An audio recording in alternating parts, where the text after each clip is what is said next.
வணக்கம் சொந்தங்களே. தினம் ஒரு தகவலில் உங்களை சந்திக்கிறதுல ரொம்ப மகிழ்ச்சி அடைகிறேன். இன்றைக்கி நான் சொல்ல போகிற விஷயம் என்ன அப்படின்னா, எங்கள் பிள்ளைங்கள்லாம் சின்ன சின்ன பிள்ளைங்க. அப்போ நாய் வளர்த்தணும்னு எங்கள் குடும்பத்தில் எங்கள் 4 பேர்த்துக்கு ரொம்ப ஆசை. அப்போல்லாம் இந்த மாதிரிலாம் இப்போ நாங்கள் இருக்கிற ஏரியாலாம் பார்த்திங்கன்னா அவங்கவுங்க நாய் வளர்ப்பாங்க. நான் வெளியே தான் இந்த மாதிரி வீட்டுக்குள்ளார வச்சு அதுக்கு அதை பண்ணி ஏசியை போட்டு மெத்தையை போட்டு குளிப்பாட்டி அந்த மாதிரிலாம் இல்லை. அதுக்குன்னு ஸ்பெஷல் இதெல்லாம் இல்லை. சோறு மீதியாக தான் அதை போடுவோம், அவ்வளோதான். நாமளும் ஒரு நாய் வளர்க்கலான்னு என் நண்பர் ஒருத்தர் வீட்டில் ஒரு பொட்டை நாய் குட்டி போட்டுருந்துச்சு. அதில் ஒரு குட்டி எடுத்துகிட்டு வந்தேன். அந்த நாய் வளர வளர எங்கள் மேலே உயிருங்க. எங்கள் பையன் ஏதாவது தப்பு செஞ்சு அவனை நான் எதாவது அடிக்க வந்துன்னு வச்சுக்கோங்க, எனக்கு சீறிக்கிட்டு கடிக்க வருங்க. அவ்வளோ ஒரு பாசங்க. எந்த மூலையில் அது தெருவாக இருக்கும். நாங்கள் இருந்த வீதி எந்த மூலையில் இருந்தாலும் சரி, வெளியில் போய் நின்று அதுக்கு அப்போ வீரப்பன் உயிரோடு இருந்தார். வீரப்பனை எனக்கு ரொம்ப பிடிக்கும். அதனால் அவர் ஞாபகார்த்தமாக நான் வீரப்பன்னு பேர் வச்சுருந்தேன். வீரப்பா அப்படின்னு கற்றுனா போதும், எந்த சந்திலையாவது இருந்து குரலை கேட்டால் போதுங்க ஒட்டே வச்சுருங்க. ஆனால் மற்ற நாய் மாதிரி மேலே ஏறுறது நக்கிறது அந்த மாதிரிலாம் சரி, டீசென்ட் நாய். அப்படி சாப்பாடு போட்டோம்னா உட்காரும், எந்திரினா கிடைக்கும். எங்கள் ஃபங்க்ஷன் எதாக இருந்தாலும் அதை வச்சு நின்று அப்போ ஃபோட்டோ எடுக்கிறது.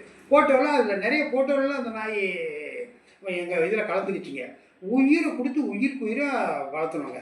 பிள்ளைங்களாம் அது மேலே அவ்வளோ பாசம். எங்கள் வீட்டுக்காரிக்குன்னு அவ்வளோ பாசம். வாரத்தில் 2 ட்ரிப் அதுக்கு.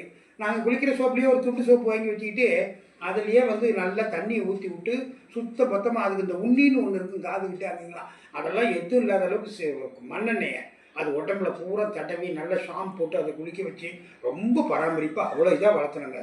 இப்படி வளர்த்துட்டு இருந்தால் ஒரு நாள் காலையில் சாப்பிட்றதுக்கு எல்லாம் சாப்பிட்டோம். அது சாப்பிடணும், அதுக்கோசரம் அதுக்கு தட்டு தண்ணி எல்லாம் வச்சுருக்குறோம். தண்ணி குடிக்கிறதுக்கு இது டப்பா குப்பா எல்லாம். அது சாப்பாடு நைட்டு இருந்த சாப்பாட்டில் குழம்பு பிசைஞ்சிட்டு வீரப்பான்னு கூப்பிட்ற அந்த சமயத்தில் முனிசிபாலிட்டிலேருந்து நாய் பிடிக்கிறவங்க வந்திருக்கிறாங்க. எங்களுக்கு நாங்கள் கவனிக்கலை. அங்கே தெருவில் இருந்த நாயெல்லாம் ஊசியை போட்டு செத்து கிடக்கு. எல்லாம் ஒரு 2 நாய். எங்கள் நாய் அங்கேருந்து ஒடியாச்சு பாருங்கள், டப்புன்னு வளைச்சி அதை மடக்கி அதுக்கும் ஊசியை போட்டாங்க. சாதாரண நாங்கள் போகிறதுக்குள்ளார அப்படியே துடிச்சு எங்கள் கண்ணு முன்னால் செத்து போச்சு. அதில் அப்படியே மனசு ஒடிஞ்சு போயிட்டாங்க. நிஜமாலுமே பிள்ளைங்களாம் அழுகுறாங்க, நாங்களாம் அழுகுறோம். அப்போ அவன் என்ன சொன்னான், அந்த வண்டிக்கு நாய் பிடிக்கிறேன், கொஞ்சம் முன்னாடி வந்திருந்தீங்கன்னா நான் விட்டுருப்பேனுங்க.